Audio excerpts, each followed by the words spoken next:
সেই জায়গায় দাঁড়িয়ে আজকে আমরা ইসলামী ছাত্র শিবির একটি পূর্ণাঙ্গ প্যানেল দিতে পেরেছি।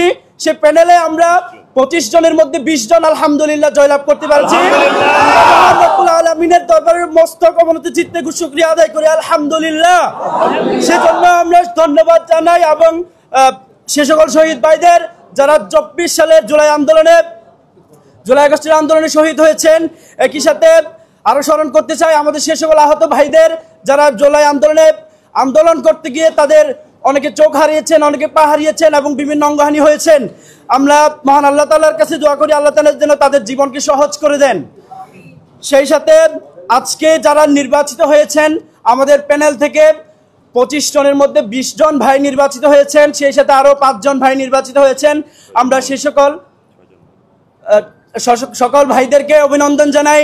আল্লাহ তাআলা যেন তাদের কাজকে সহজ করে দেন, তারা যেন এই বিশ্ববিদ্যালয়কে একটি আধুনিক বিশ্ববিদ্যালয় এবং বিশ্বের সেরা বিশ্ববিদ্যালয়ের মধ্যে একটিতে পরিণত করতে পারে। সেই জন্য আল্লাহ যেন তাদেরকে সহযোগিতা করেন সে দোয়া কামনা করি।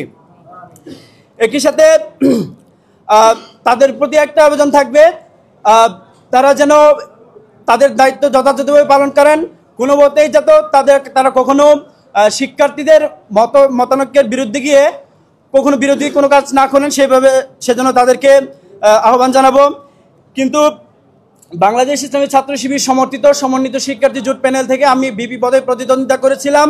আল্লাহ তাআলা চাননি যে আমি নির্বাচিত হই, তিনি হয়তো আমার জন্য এর চেয়ে ভালো কোনো কিছু আমার কপালে রেখেছেন। সেজন্য আল্লাহ তাআলা আমাকে হয়তো এখান থেকে দায়িত্ব থেকে বিরত রেখে আমাদের আরেকজন ভাই আব্দুর রশিদ জিদু ভাইকে সেই দায়িত্বটা দিয়েছেন।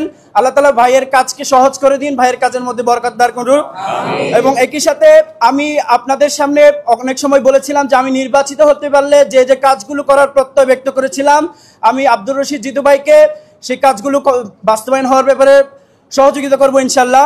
একই সাথে আমাদের পূর্ণাঙ্গ প্যানেল যারা নির্বাচিত হয়েছে তাদের সকল কাজে, সকল মতে, সকল পরামর্শে আমি তাদের সাথে থাকবো ইনশাল্লাহ। সবসময় ভাইদের পাশে আমি থাকবো ইনশাল্লাহ। আমি যদিও নির্বাচিত নাও হয় তাহলে যে কোনো কাজে, যে কোনো পরামর্শে আমি তাদের সাথেই থাকবো সে প্রত্যাশা ব্যক্ত করি।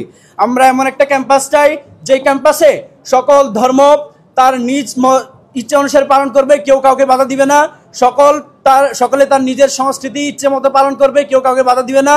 এবং যে তার মত ইচ্ছে মতো বলবে, কিন্তু কেউ কাউকে বাধা দিবে না। আমরা এমন একটি ক্যাম্পাসে লালন করি এবং ইনশাআল্লাহ আমরা প্রত্যাশা করি যারা নির্বাচিত হয়েছেন তারা এই বিষয়টি এনশিওর করবেন ইনশাআল্লাহ। আর আরো একটা বিষয় বলে দিতে চাই, জাকসু হচ্ছে আমার একটা প্ল্যাটফর্ম, যে প্ল্যাটফর্মের মাধ্যমে শিক্ষার্থীদের অধিকারগুলো যৌক্তিকভাবে